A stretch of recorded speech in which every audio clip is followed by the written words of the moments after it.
엄마, 생선은요? 됐어. 그런 건 신경 쓰지 마.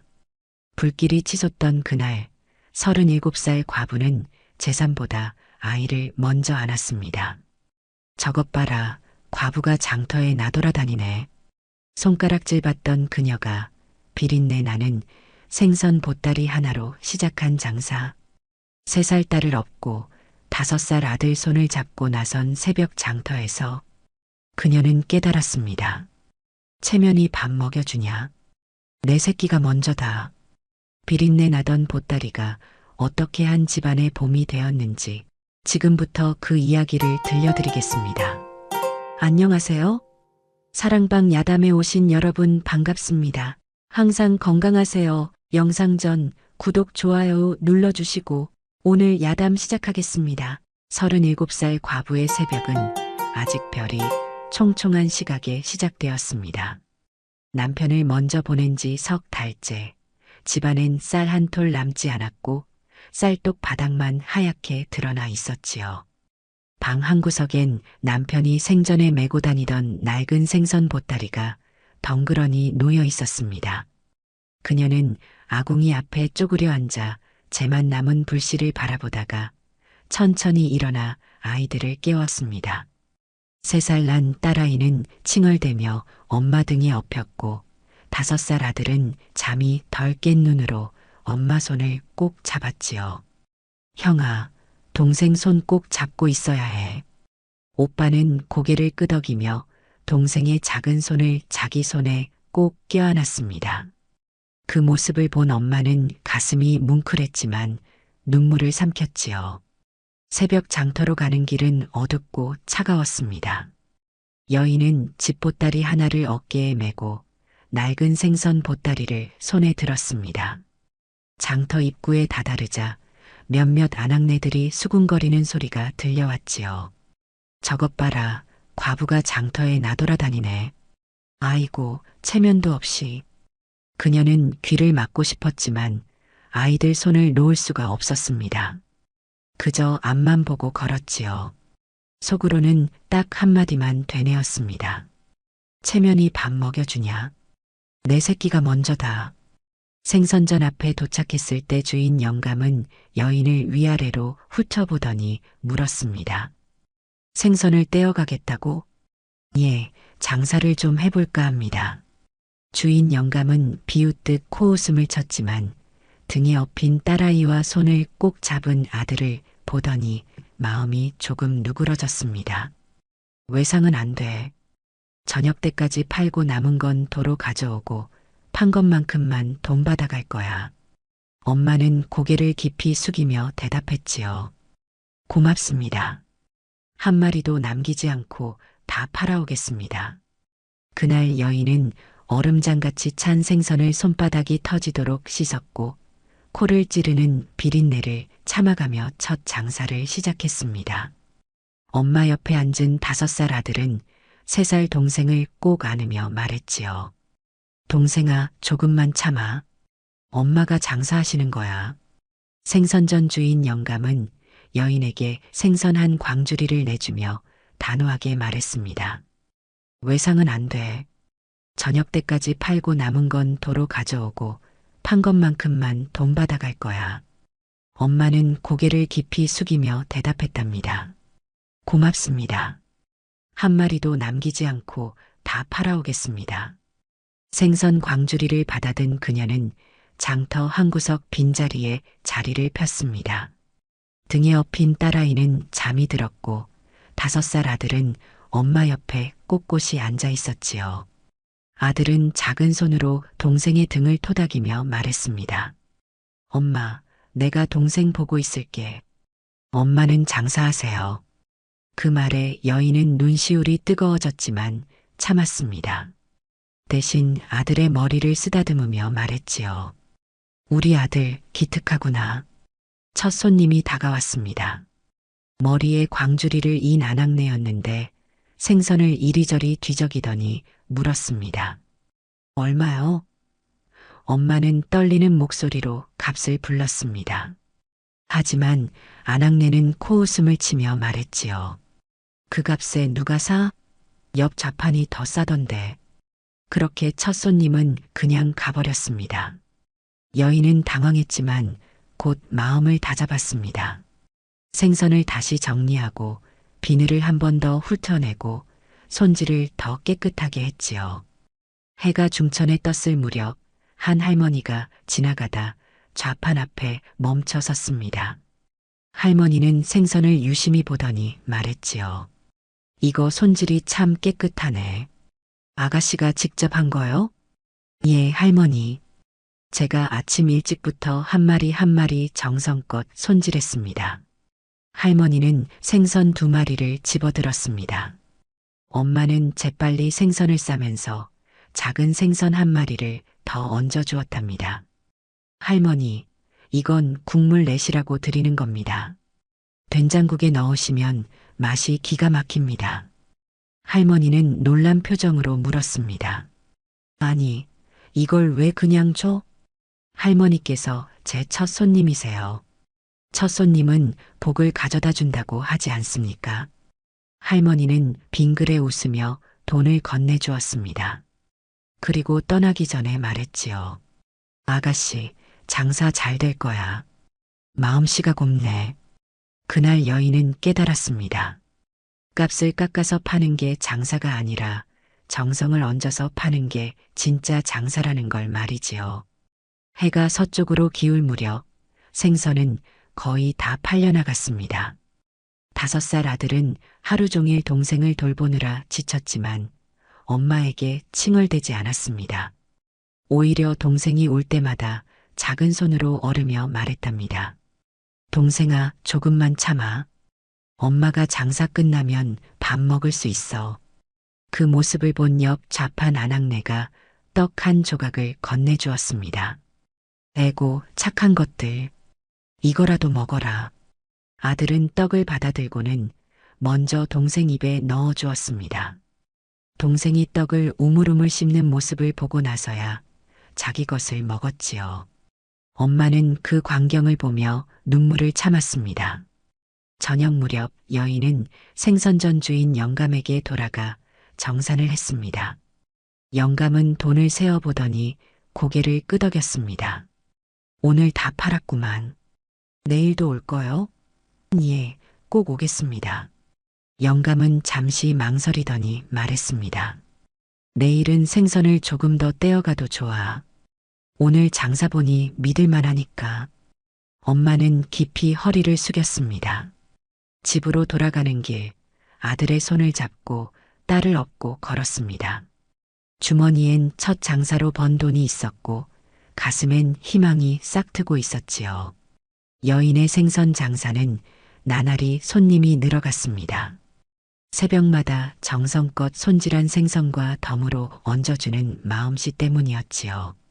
단골 할머니들은 이 좌판만 찾았고 다른 생선 장수들은 그 모습을 못마땅하게 지켜봤습니다. 저 과부 뭘 믿고 저리 나대는 거야? 남자도 없는 것이 장터를 제 집인 줄 아나 봐. 소문은 장터를 넘어 동네까지 번져나갔습니다. 우물가에서 골목길에서 사람들은 수군거렸지요. 과부가 돈을 만지면 마음이 변한다더니 장터에서 남자들한테 눈웃음 판다던데 엄마는 그런 말들을 들어도 애써 모른 척했습니다. 하지만 그 말들은 결국 아이들에게까지 닿았지요. 어느 날 5살 아들이 장터 골목에서 동네 아이들에게 놀림을 받았습니다. 야, 너희 엄마 과부지? 아빠 없는 애가 뭐가 그리 잘났어? 아들은 주먹을 꽉 쥐었지만 동생의 손을 잡고 있었기에 싸울 수가 없었습니다. 그저 동생을 데리고 엄마에게로 뛰어갔지요. 동생은 오빠가 우는 걸 보고 따라 울었습니다. 오빠, 왜 울어? 오빠 아프면 내가 후후해줄게. 3살 동생이 작은 손으로 오빠 뺨을 쓰다듬자 오빠는 더 큰 소리로 울음을 터뜨렸습니다. 엄마는 2 아이를 꼭 껴안았지요.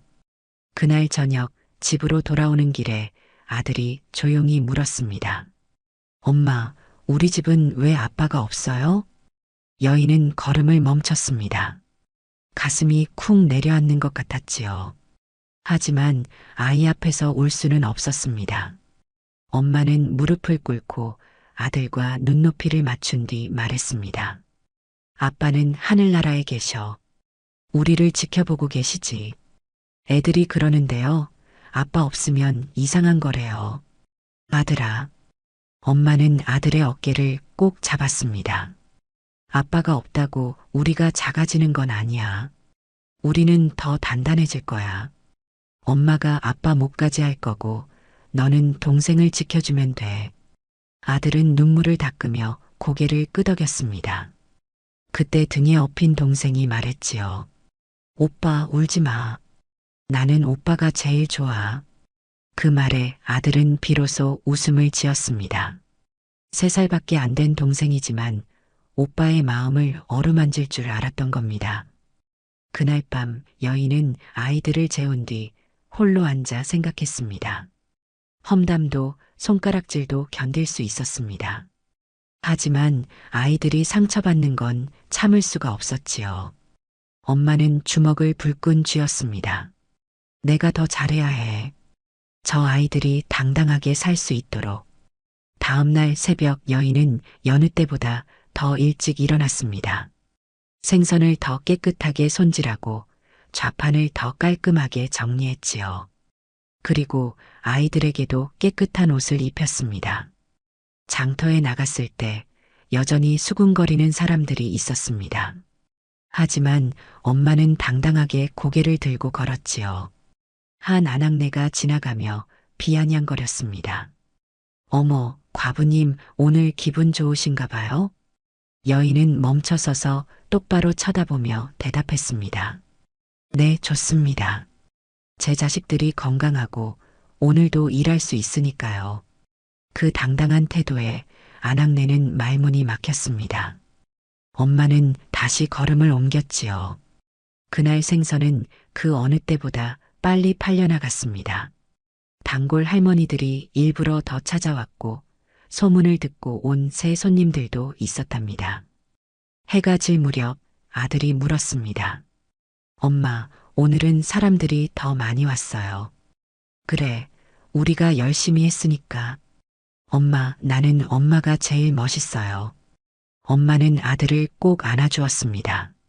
등에 업힌 동생도 엄마 뺨에 뽀뽀를 했지요. 그 순간 여인은 깨달았습니다.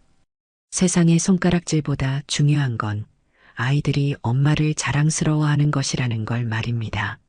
생선 보따리가 강으로 떠내려갔다. 그의 여름 장마가 시작되었습니다.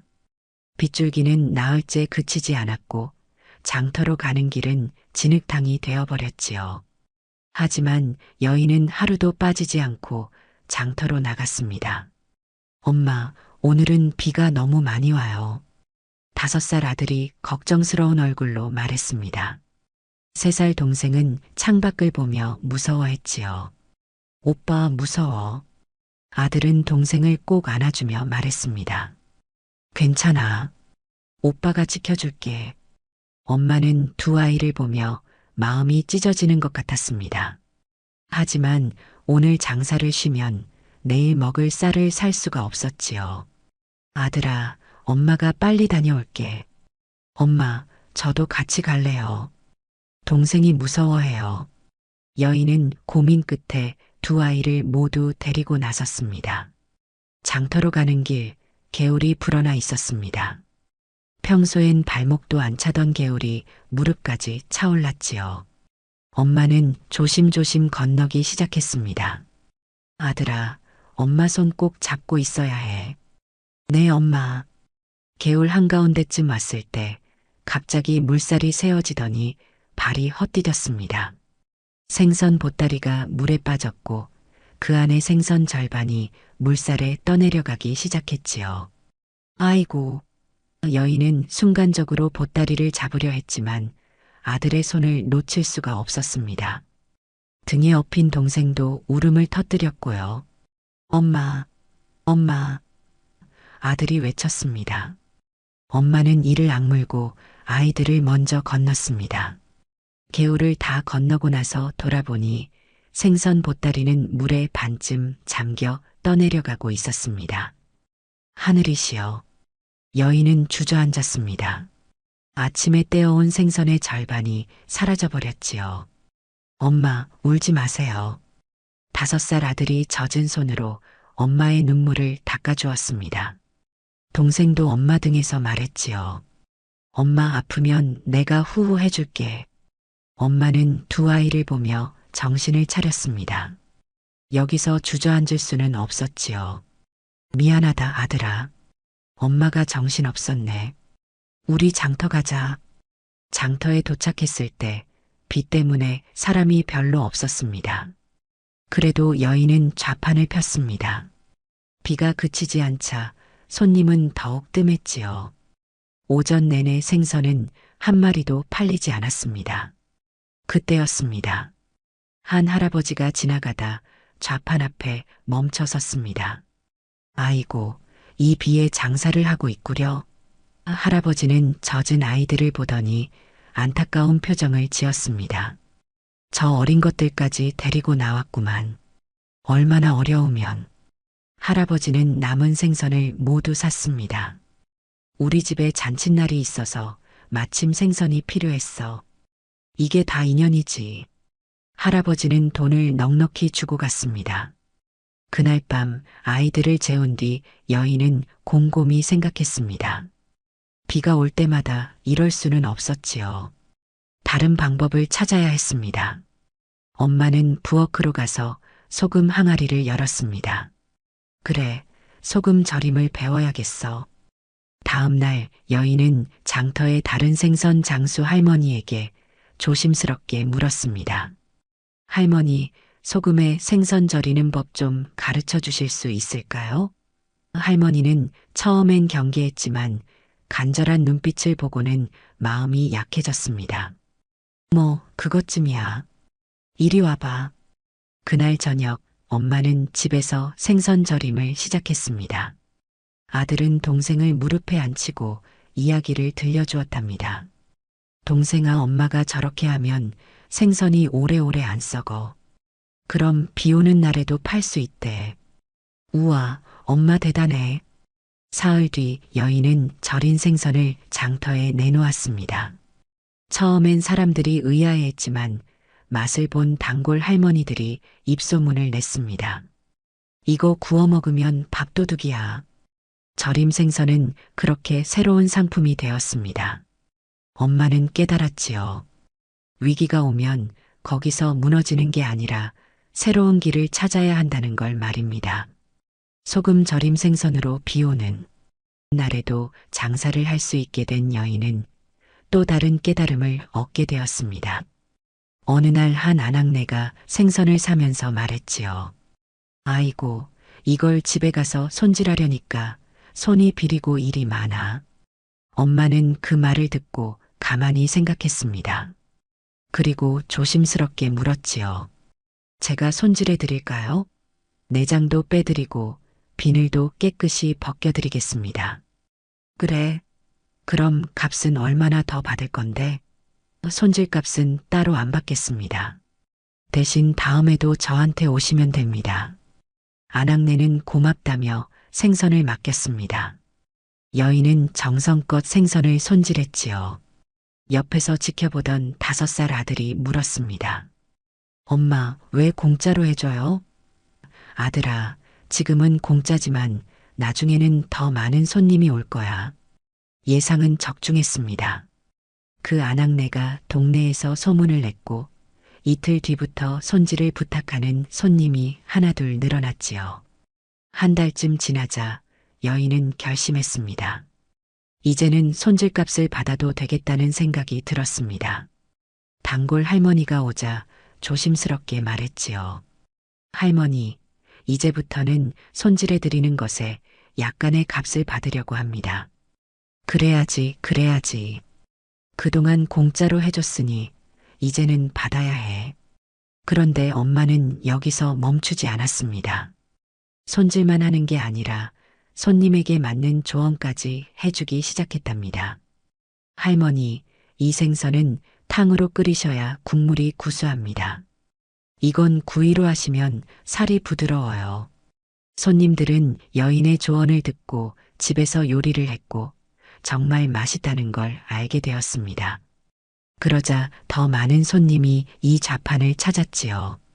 저 과부는 장사꾼이 아니라 살림꾼이네. 그러던 어느 날 옆 좌판에 늙은 생선 장수가 시비를 걸어왔습니다. 당신 손님 다 빼앗아 가면 우리는 어떻게 먹고 살라고. 여인은 당황했지만 침착하게 대답했지요. 제가 빼앗은 게 아닙니다. 손님들께서 찾아주시는 겁니다. 잘난 척하네. 과부 주제에. 늙은 장수가 소리를 질렀습니다. 사람들이 하나둘 모여들었지요. 그때 5살 아들이 엄마 앞으로 나섰습니다. 우리 엄마는 나쁜 사람 아니에요. 우리 엄마는 제일 열심히 일해요. 아들의 작은 목소리에 사람들이 웃음을 터뜨렸습니다. 하지만 그 웃음은 비웃음이 아니라 따뜻한 웃음이었지요. 단골 할머니가 나섰습니다.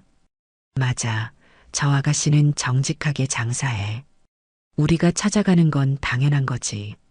늙은 장수는 더 이상 할 말이 없어 돌아섰습니다.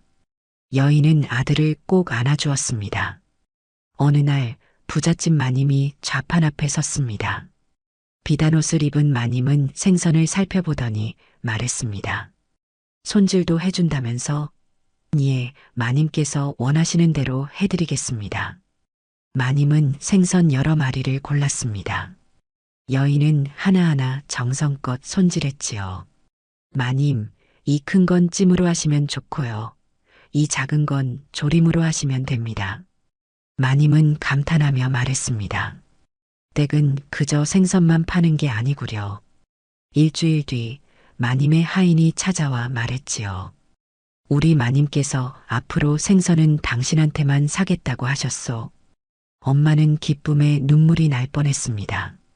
5살 아들이 말했습니다. 엄마, 나도 엄마처럼 할 거야. 동생한테도 정성껏 해줄 거야. 아들은 동생에게 물을 먹여주면서 말했답니다.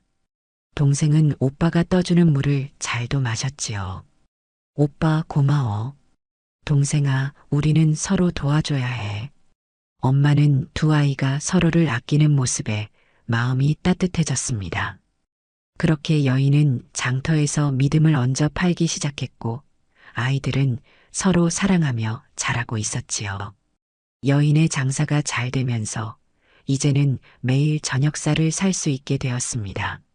하지만 엄마는 잊지 않았지요.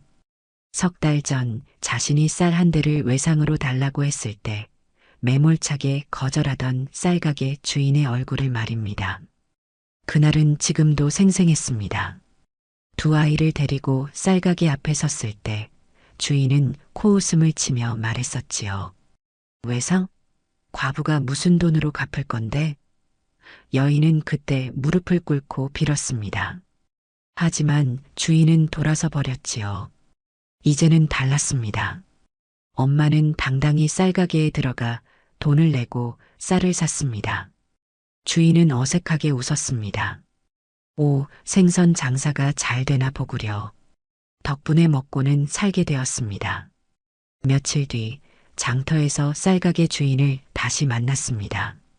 주인은 좌판 앞을 서성이더니 말을 걸어왔습니다.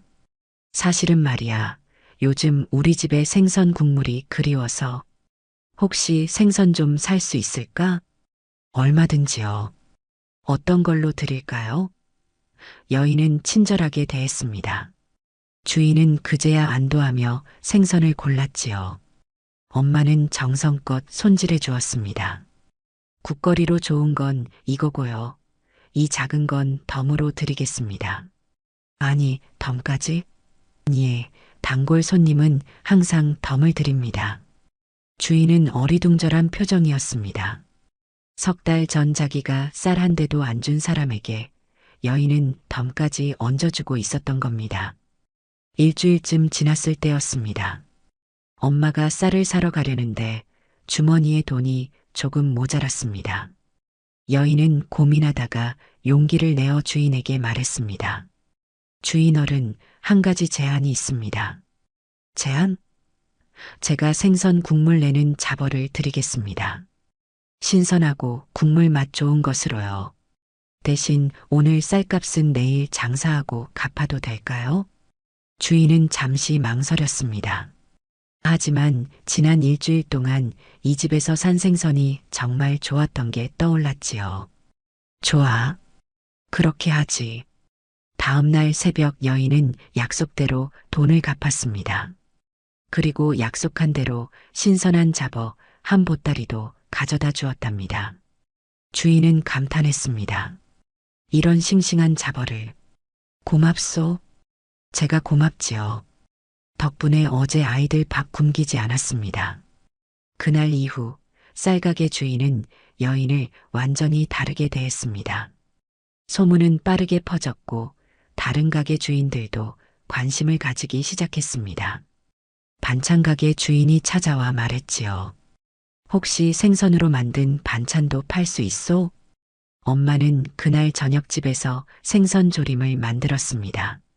다음 날 반찬 가게 주인은 한 입 먹어보더니 눈이 휘둥그레졌습니다. 이거 맛이 기가 막히네.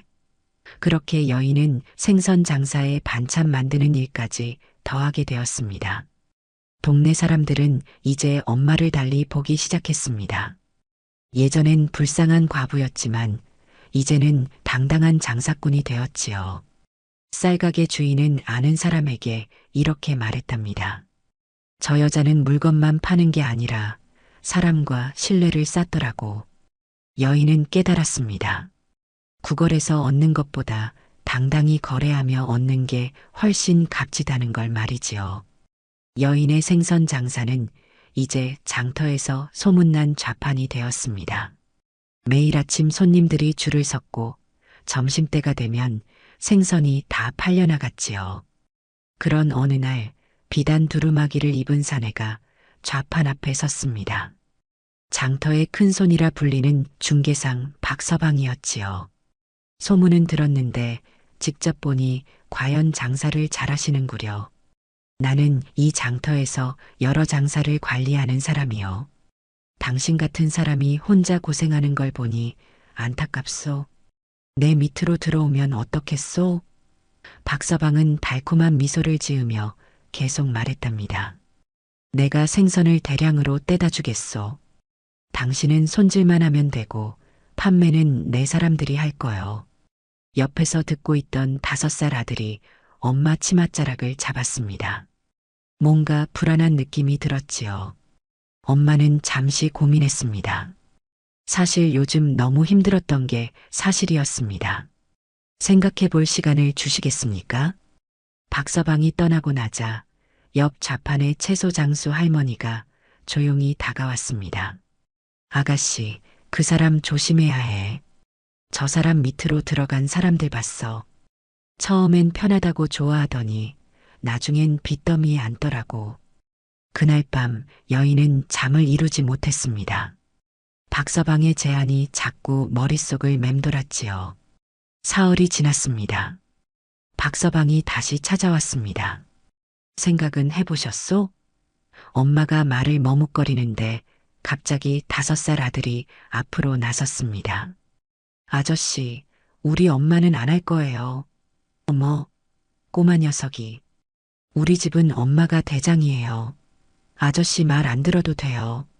아들의 당당한 목소리에 엄마는 깜짝 놀랐습니다. 여인은 아들을 보며 번쩍 정신이 들었습니다. 아들의 말이 맞았지요. 엄마는 박서방을 똑바로 쳐다보며 말했습니다. 죄송합니다만 제안을 거절하겠습니다. 어리석은 선택이요. 박서방이 코웃음 쳤지만 여인은 단호했습니다. 후회는 제가 할 일입니다. 하지만 제 아이들 밥값을 남의 목줄에 맡기지는 않겠습니다. 박서방이 떠나고 나자 옆 좌판 할머니가 엄지손가락을 치켜 세웠습니다. 잘했어, 아가씨.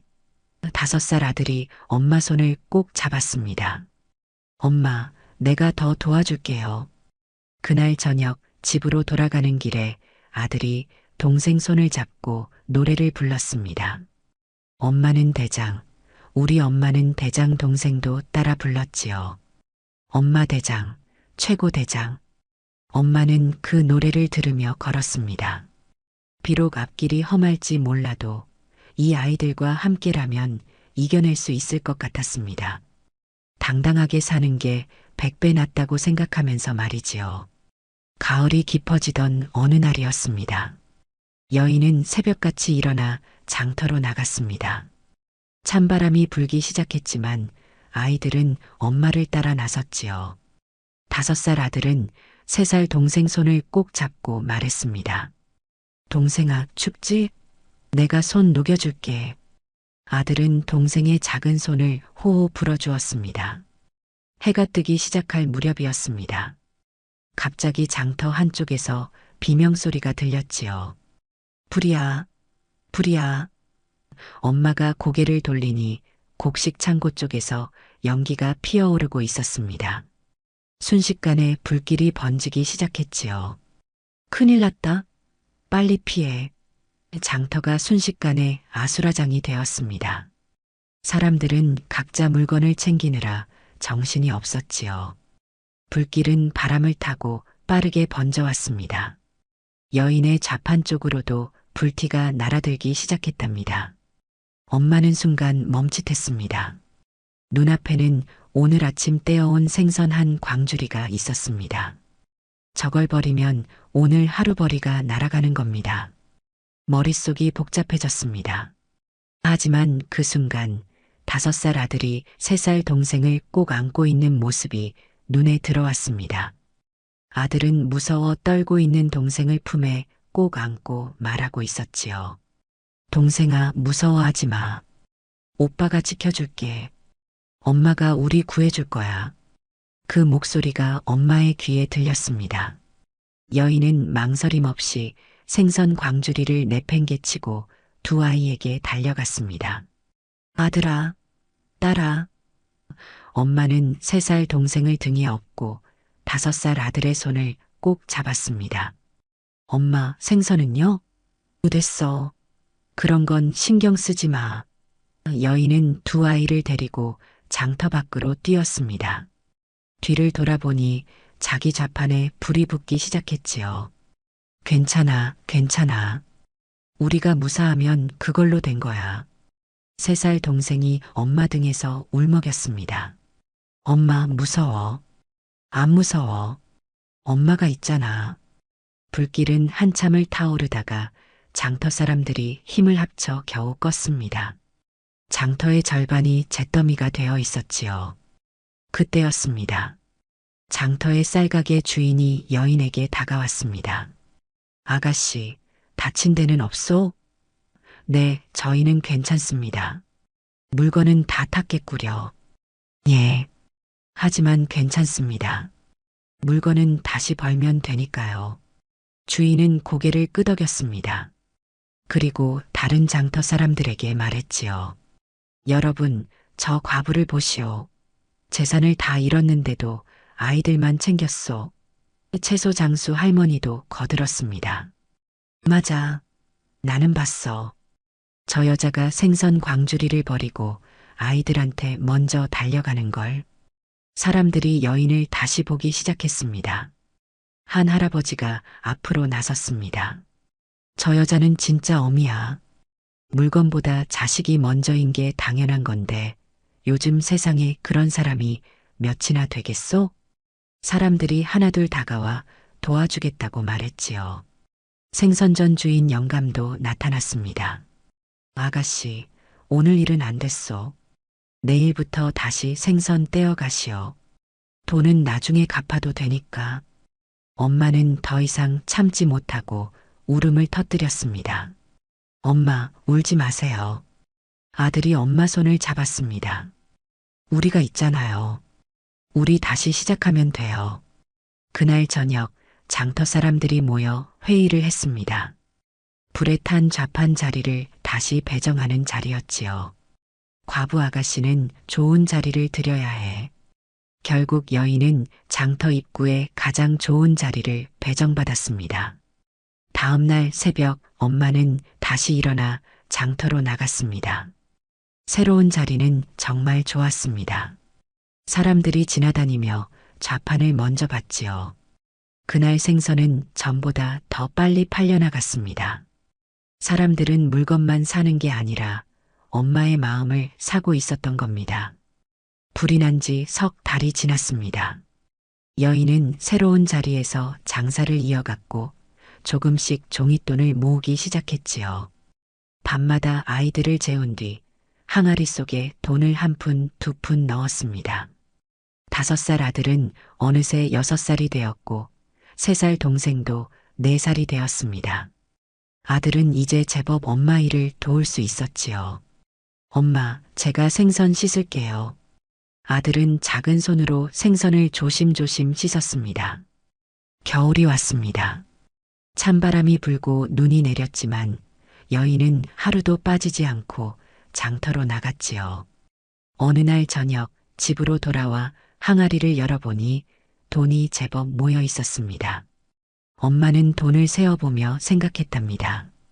이제 뭔가 달라져야 할 때인가? 다음 날 여인은 장터 관리인을 찾아갔습니다. 혹시 좌판 대신 작은 가게 자리를 얻을 수 있을까요? 관리인은 값을 불렀습니다. 적지 않은 돈이었지만 모은 돈으로 낼 수 있는 액수였지요. 좋습니다. 하겠습니다. 며칠 뒤 엄마는 장터 한쪽에 작은 가게를 얻었습니다. 비바람을 막을 수 있는 지붕이 있고 생선을 진열할 수 있는 선반도 있었지요. 아이들은 신기해하며 가게를 둘러봤습니다. 엄마, 여기가 우리 가게예요? 그래, 아들아. 이제 비 오는 날에도 젖지 않고 장사할 수 있어.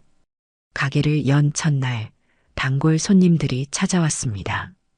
어머, 가게를 차렸네? 축하해요. 6살 아들은 엄마 옆에서 큰 소리로 외쳤답니다. 신선한 생선 있어요. 우리 엄마가 제일 잘 손질해요. 장사가 잘 되기 시작하자 엄마는 다음 단계를 생각했습니다. 아이들에게 글을 가르치는 것이었지요. 저녁에 집으로 돌아와 아들을 불렀습니다. 아들아, 너 글 배우고 싶지 않니? 글이요? 배우고 싶어요. 여인은 서당 훈장님을 찾아갔지만 거절당했습니다. 대신 장터에 글 쓰는 선비를 찾아가 부탁했지요. 선비는 간절한 눈빛을 보고 고개를 끄덕였습니다. 좋소. 하지만 아이가 성실해야 하오. 그렇게 6살 아들은 글을 배우기 시작했습니다. 매일 저녁 장사를 마치고 나면 선비에게 가서 1시간씩 글을 배웠지요. 엄마, 오늘 사람 인자 배웠어요. 아들은 4살 동생에게도 글자를 가르쳐 주기 시작했습니다. 이게 하늘 천이야. 동생아, 따라해봐. 천. 동생이 작은 손가락으로 공중에 글자를 그렸습니다. 오빠는 동생의 손을 잡고 천천히 가르쳐 주었답니다. 잘했어, 동생아. 우리 동생 똑똑해. 두 남매가 함께 공부하는 모습을 본 엄마는 눈물이 났습니다. 자기는 글을 배우지 못했지만 아이들은 달랐지요. 반년쯤 지나자 6살 아들은 제법 글을 읽고 쓸 수 있게 되었습니다. 엄마는 아들에게 장사할 때 계산을 맡기기 시작했답니다. 아들아, 이 생선이 3마리면 얼마지? 한 마리가 10냥이니까 30냥이에요. 맞았어. 손님들도 감탄했습니다. 어머, 저 어린 것이 벌써 계산을 하네. 4살 동생은 옆에서 손님들에게 웃으며 말했지요. 우리 오빠 똑똑해요. 겨울이 지나고 봄이 왔습니다. 따뜻한 바람이 불고 장터에 꽃이 피기 시작했지요. 엄마는 가게 앞에 앉아 아이들을 바라봤습니다. 6살 아들은 손님에게 생선을 팔며 계산을 하고 있었고 4살 동생은 손님들에게 환하게 웃으며 인사하고 있었지요. 어서 오세요. 맛있는 생선 사가세요. 두 아이의 목소리가 봄바람에 실려 퍼졌습니다. 엄마는 그 모습을 보며 생각했습니다. 고생은 내가 했는데 봄은 아이들이 맞는구나. 눈물이 핑 돌았지만 행복한 눈물이었습니다. 지난 몇 년간 정말 힘들었지요. 하지만 포기하지 않았고 결국 여기까지 왔습니다. 이제 아이들은 글도 배우고 웃음도 잃지 않고 서로를 아끼며 자라고 있었습니다. 봄이 지나고 여름이 왔습니다. 여인의 가게는 이제 장터에서 가장 번창하는 곳이 되었지요. 어느 날 한양에서 온 상인이 찾아왔습니다. 소문을 듣고 왔소. 한양으로 가서 우리 밑에서 일하면 돈은 지금보다 몇 배는 더 벌 거요. 엄마는 잠시 말없이 그 사람을 바라봤습니다. 한양이라. 큰 도시, 더 많은 돈, 더 좋은 기회. 생각해 보겠습니다.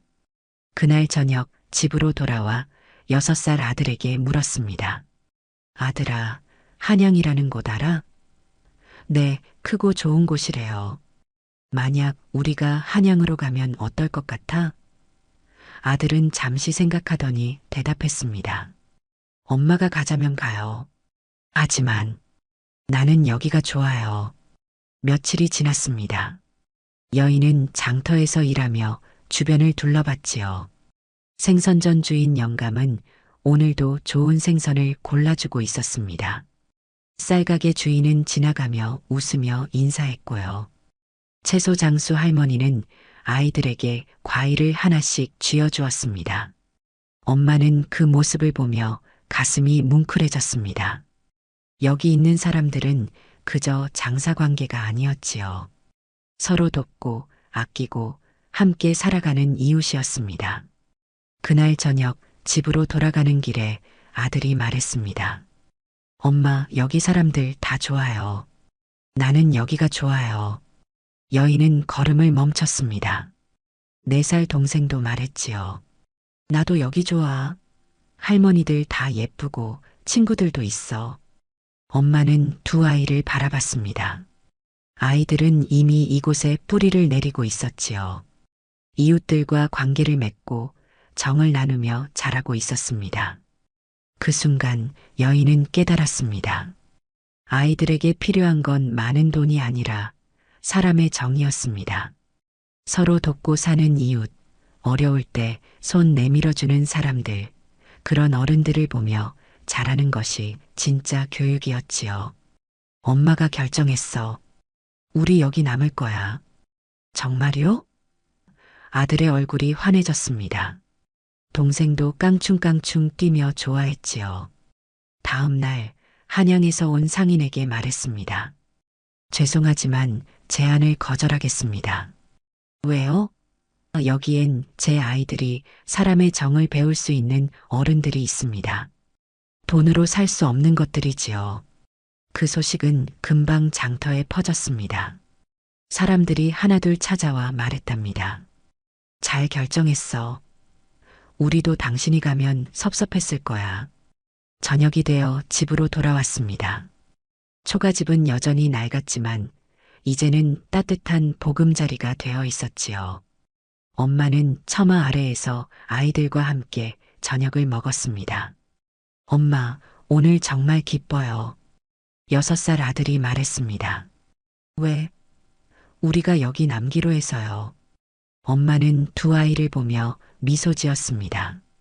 여인은 조용히 말했습니다. 비린내 난다고 손가락질하던 보따리가 우리 집을 살렸네. 그리고 아이들을 보며 마지막으로 말했지요. 사는 건 결국 먹고 사는 게 아니라 서로 살게 해주는 거더라. 6살 아들이 4살 동생 손을 잡고 별을 보며 말했습니다. 동생아, 저기 북두칠성 보여? 어디? 저기, 저 7개 별이야. 밤이 깊어갔습니다. 엄마는 아이들을 재우고 홀로 앉아 창밖을 바라봤습니다. 달빛이 초가지붕을 비추고 있었지요. 여보, 보고 있나요? 우리 아이들 이렇게 잘 크고 있어요. 나는 한양에 가지 않기로 했어요. 돈보다 중요한 게 있더라고요. 그로부터 몇 해가 흘렀습니다. 6살이었던 아들은 12살이 되어 장터 한 구석에 작은 글방을 열었습니다. 4살이었던 동생은 오빠 옆에서 아이들을 가르쳤지요. 엄마의 가게는 이제 정직한 생선 장수로 소문이 자자했습니다. 어느 봄날 장터에 나온 엄마는 아들과 동생이 글방에서 아이들을 가르치는 모습을 보았습니다. 아들은 동생에게 말했지요. 동생아, 이 아이들한테도 우리처럼 가르쳐줘야 해. 서로 돕고 사는 거야. 응, 오빠. 엄마가 가르쳐 주신 대로 할게. 엄마는 그 모습을 보며 미소 지었습니다. 비린내 나던 생선 보따리가 이 집안의 봄을 가져왔고 그 봄은 이제 다른 아이들에게까지 퍼져나가고 있었습니다. 장터를 지나던 사람들이 말했습니다. 저 집 아이들 참 효성스럽다더니 정말 그렇구나. 엄마가 고생해서 키운 보람이 있네. 여인은 하늘을 올려다보며 조용히 말했습니다. 여보, 우리 아이들 잘 자랐지요? 이제 우리 아이들이 다른 아이들을 가르치고 있답니다. 바람이 불어와 여인의 머리카락을 스쳤습니다. 마치 하늘에서 남편이 대답하는 것 같았지요. 그 바람은 따뜻했고 봄꽃 향기가 가득했습니다. 비린내 나던 생선 보따리가 이 집안의 봄을 가져왔습니다. 그리고 그 봄은 영원히 계속될 것입니다.